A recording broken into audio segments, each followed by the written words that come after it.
Genetics. What you see is not always what you get. Overview. This section is not for the beginner as it does not teach basic biology. One may have to already have a grasp of the subject before completely understanding genetics in racing pigeons. I am of the opinion that breeders of the fancy pigeon breeds often have a far greater grasp of genetics as it is their bread and butter in their ability to produce or even manipulate certain characteristics of their breed. Winning a show is not simply having the best in class, it is the ability to produce the best in class. There are homing pigeon fanciers that have mastered the art of breeding top-performing racing pigeons. The difference though is fancy breeds are selected solely based on the physical characteristics and racing pigeons have many characteristics that are undetected but yet selected by the basket and the races. Racing pigeon fanciers do not always want the same type of bird within a team. For instance, there are differences between sprint pigeons, 100 to 250 miles, and long-distance pigeons 300 to 600 plus miles. Within racing pigeons we tend to break our birds down into strains. Genetically this is not the proper term, but it is the popular term amongst racing pigeon fanciers. Some strains are known for maturing late and being great long-distance birds. Others are known for maturing quickly and being great young bird racers. Others are known for being tough weather pigeons. There is truth that some traits remain within a family or strain due to the hard work and selection of the founding loft and those that continue to develop a family.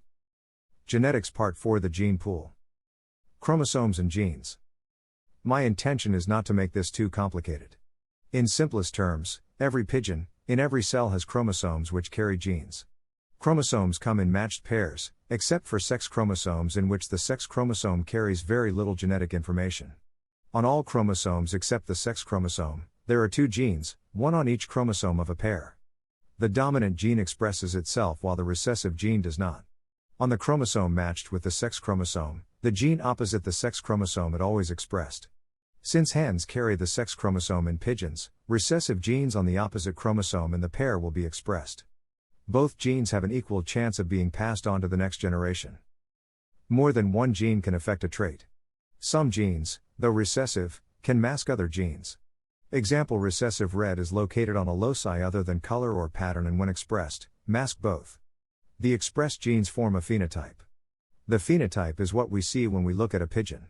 The full chromosomes, genes both dominant and recessive form what we call the genotype.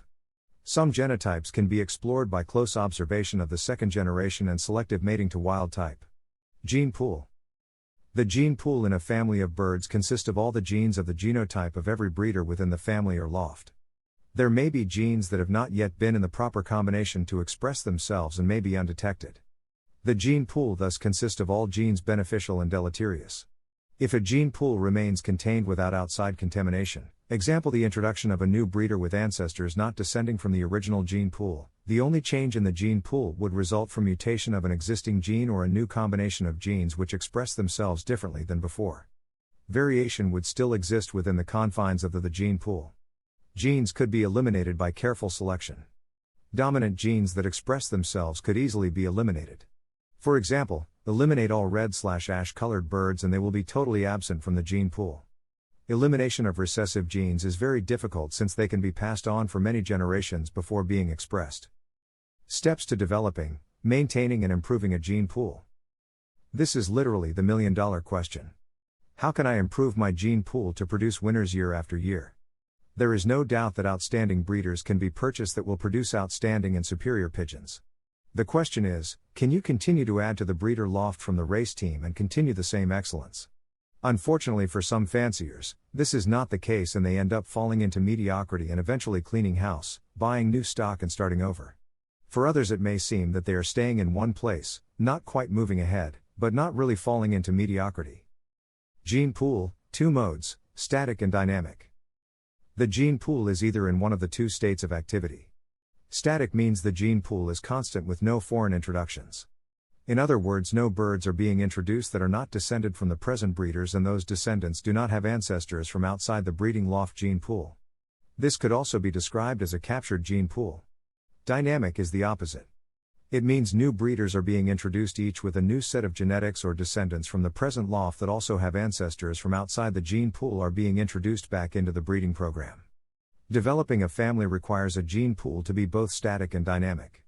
It's knowing when to be static and when to be dynamic and the proper methods of being dynamic which lead to success. Step 1. Isolate the gene pool. You must first decide exactly what is your gene pool. If you really analyze pedigrees, you will soon learn that there are true foundation birds, and then there are other birds that are descended from or related to foundation birds but also have ancestors completely not related to the foundation birds. There might be half-brothers and half-sisters that carry related genetic material but also unrelated genetic material. It's so easy to have a sport and when looking at our current breeding stock saying to ourselves, this bird is related and HS 50% of my champion's genetics. I'm going to keep it and see if I can produce something good. Why risk it? Why invest the time and space in this half-related bird? You already have the champion, that is all you need to develop. We often develop an attachment and hope that the related genetics can be used to improve our birds and breeding stock but don't take into account key variables from the unrelated genetic material. This can be such an easy oversight. It is better to keep the foundation birds, let go of related birds that have ancestors unrelated that not much is known or in reality wasn't really tested in our loft, or worse yet, was tested and failed, yet this one related bird managed to be above average or even good, but not great. Once we can get past this hurdle, we can start to redevelop around foundation birds. This is done with one or two methods: intensive line breeding and intensive inbreeding. These two techniques can only be done when one is captured or isolate the gene pool. Step 2. Refine the gene pool. With intensive line breeding and intensive inbreeding, what we are really doing is taking our now captured or static gene pool and trying to double up genetic material. The purpose is to create as much homozygosity as possible.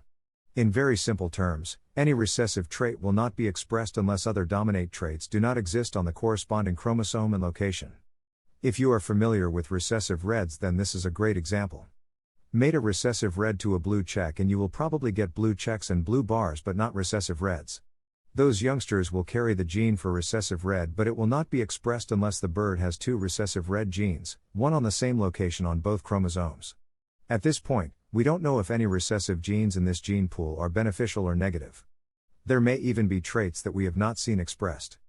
Our goal is not to eliminate every single negative gene, for that would be an impossible goal.